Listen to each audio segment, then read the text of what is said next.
There's a certain kind of person who hears "party this weekend" and immediately begins drafting a polite decline. Not because they're sad, not because they're afraid of people. They just genuinely prefer their own company. For a long time, that preference was misunderstood. But research is beginning to show that enjoying solitude isn't a flaw. It may actually reflect a distinct psychological strength.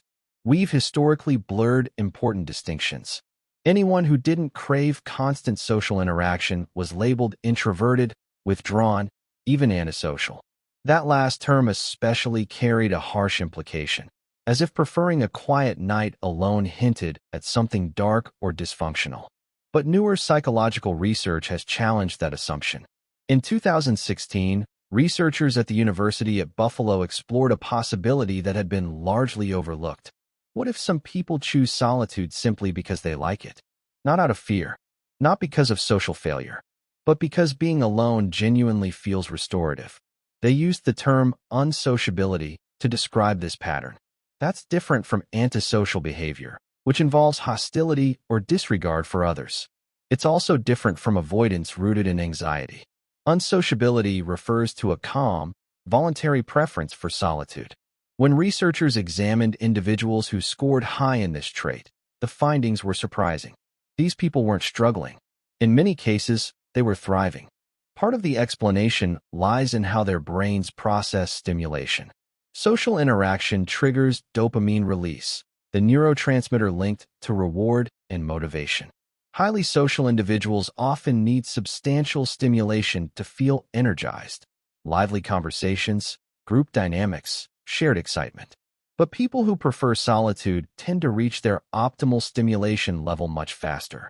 Their dopamine systems are more sensitive. A small amount of interaction can feel like enough.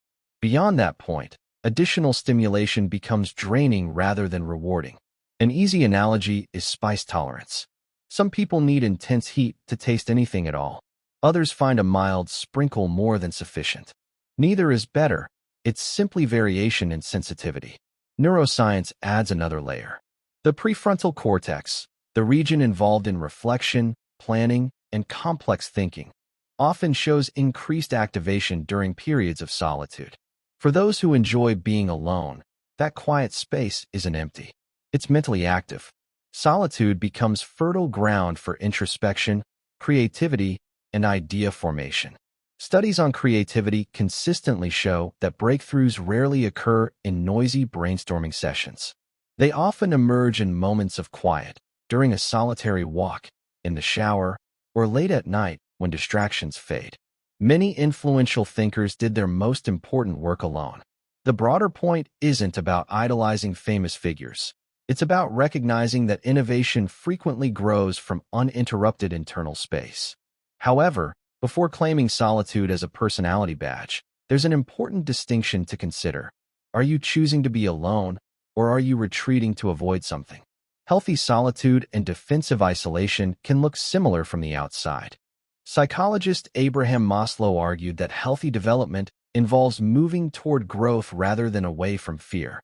When solitude comes from abundance, when you know you're capable of connection and simply value alone time, it's empowering.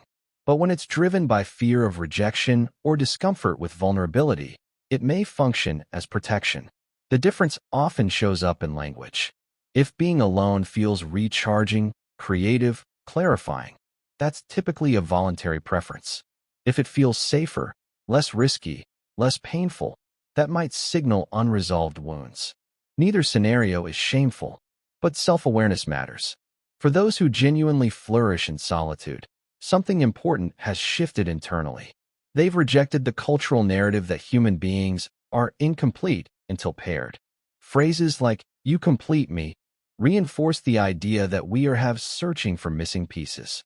But people comfortable in solitude often see themselves as whole already. Relationships become additions, not repairs. Research by Bella DePaulo at University of California, Santa Barbara found that single individuals who embrace their independence frequently maintain strong friendships and community ties. They're not isolating from others. They're distributing connection more broadly rather than funneling all emotional needs into one person. There's also a powerful feedback loop at play.